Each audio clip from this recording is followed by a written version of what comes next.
আর ইমাম বুখারী আপনাদের মতো বয়সে হাদিস মুখস্থ করেছেন 6 লক্ষ। কয় লক্ষ? উনি কি আমার থেকে কম পরিশ্রম করছে? 6,000 কোথায় আর 6 লক্ষ কোথায়? এমনও হাদিস আছে 10টা আয়াত একত্র করলে একটা হাদিস সমতুল্য হবে না, মানে মেরামতের দৃষ্টিতে, মানে শব্দের দৃষ্টিতে। কিসের দৃষ্টিতে? তাহলে এইভাবে তিনি 6 লক্ষ হাদিস মুখস্থ করেছেন 16 বছরে। কত বছরে? এখানে অনেক ছাত্রের বয়স 16 বছর আছে না? অথচ আপনার দ্বারা 6,000 আয়াত তেলাওয়াত মুখস্থ হচ্ছে না। ইমাম বুখারী 16 বছরের মধ্যে 6 লক্ষ হাদিস কি করেছেন? মুখস্থ করেছেন। কোন বর্ণনায় আসছে 10 লক্ষ হাদিস মুখস্থ করেছে। আমি সেদিকে যাচ্ছি। উনার যখন বয়স 11 বছর, বলেন কত বছর?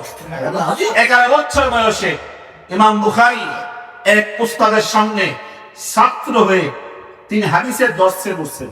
বলেন কিসের দর্শে? হাদিসের দর্শে। সকলে একটু বলেন। হাদিসের দর্শে বসছেন। আর ইমাম বুখারীর উস্তাদের নাম ইমাম দাখিলি। ইমাম দাখিলি। এই উস্তাদ হাদিস পড়াচ্ছেন আর ছাত্র 11 বছরের ছাত্র হাদিস শুনতেছে। ওখানে 30 বছরের ছাত্র আছে, ওখানে 40 বছরের ছাত্র আছে। তখন তো ছাত্রদের বয়স কি ছিল না, নির্ধারিত ছিল না। আর ইমাম বুখারী সবচেয়ে কম বয়সী, 11 বছর মাত্র।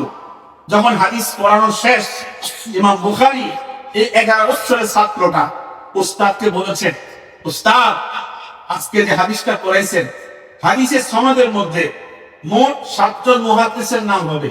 কয়জন? 7 জন। আপনি উচ্চারণ করেছেন 5 জন। 2 জন মুহাদ্দিসের নাম কি হয়ে গেছে? ছুটে গেছে। কয়জন মুহাদ্দিসের নাম ছুটে গেছে? 2 জন। ইমাম বুখারীর উস্তাদ বলেছে, আমি 40 বছর এই সনদে হাদিস পড়াইছি, কোনদিন কোন ছাত্র আমাকে এই প্রশ্ন করে নাই 7 জনের মধ্যে 2 জনের নাম বাদ পড়ে গেছে। তুমি আবার কে? বয়সে ছোট, আমাকে বলছো 7 জনের মধ্যে 2 জনের নাম বাদ পড়ে গেছে আর 5 জনের নাম উচ্চারণ করেছেন। তোমার এই কথাটা আমি বুঝতে পারলাম। ইমাম বুখারী যখন বলছে, হুজুর যদিও কেউ প্রশ্ন করে নাই, আমি বয়সে ছোট, শুধু আপনাকে বলছি, আপনি বলেন মূসা যিনি মুহাদ্দিস, তিনি কি ইব্রাহিমের ছাত্র না? তিনি কি ইব্রাহিম থেকে হাদিস শুনেন নাই? তখন তিনি বলেছেন, হ্যাঁ মূসা তিনি ইব্রাহিম থেকে হাদিস শুনেছেন। তখন হযরত ইমাম বুখারী বলেছেন, তা আপনি তো মূসার নাম উল্লেখ করেছেন, ইব্রাহিমের নাম উল্লেখ করেন নাই। তিনি তার উস্তাদ থেকে যে হাদিস শুনেছেন, উস্তাদের নাম কি করেন নাই? উল্লেখ করেন নাই। জোরে বলে। উল্লেখ করেন নাই। উস্তাদের নাম উল্লেখ না করে আপনি উস্তাদের নাম উল্লেখ করেছেন। তাহলে তো এখানে মধ্যখানে একজনের নাম বাদ পড়ে গেল। যখন তিনি বিস্তারিত বলেছেন, তখন ইমাম বুখারীকে তিনি কপালে চুমা খেয়ে বলেছেন, হে মুহাম্মদ, আমার ধারণা, আমার বিশ্বাস, আল্লাহ তাআলা তোমার মাধ্যমে এই হাদিসের এমন এক খেদমত ঘটাবেন, তামাম বিশ্বে তোমার মাধ্যমে এই হাদিস পৌঁছে যাবে। সুবহানাল্লাহ। এই কথা কে বলছেন? উস্তাদ বলেন কে বলছেন? উস্তাদ বলছেন।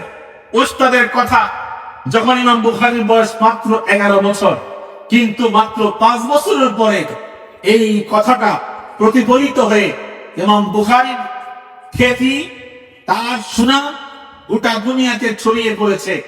আপনারা সকলে জানেন, আমিরুল মুমিনিন ফিল হাদিস, হাদিসের জগতে সবচেয়ে শ্রেষ্ঠ আলেম, তার নাম ইমাম, বলেন জোরে বলেন,